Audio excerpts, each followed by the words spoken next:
This story of 15-year-old Stell will amaze you.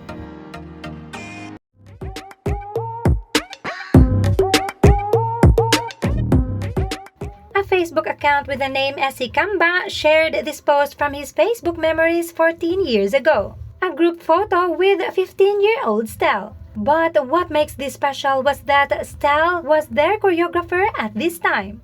Makikita pa ang comments ni Stell sa kanila cheering and greeting them on their win. Say pa ni OP, choreo pala namin dati ang SB19, December 2010. Noong choreographer pa namin si Stell Ahero para sa isang company dance competition. Siyempre, hindi pa siya SB19 noon. Akalain mo isa sa SB19 yung nagturo sa akin sumayaw.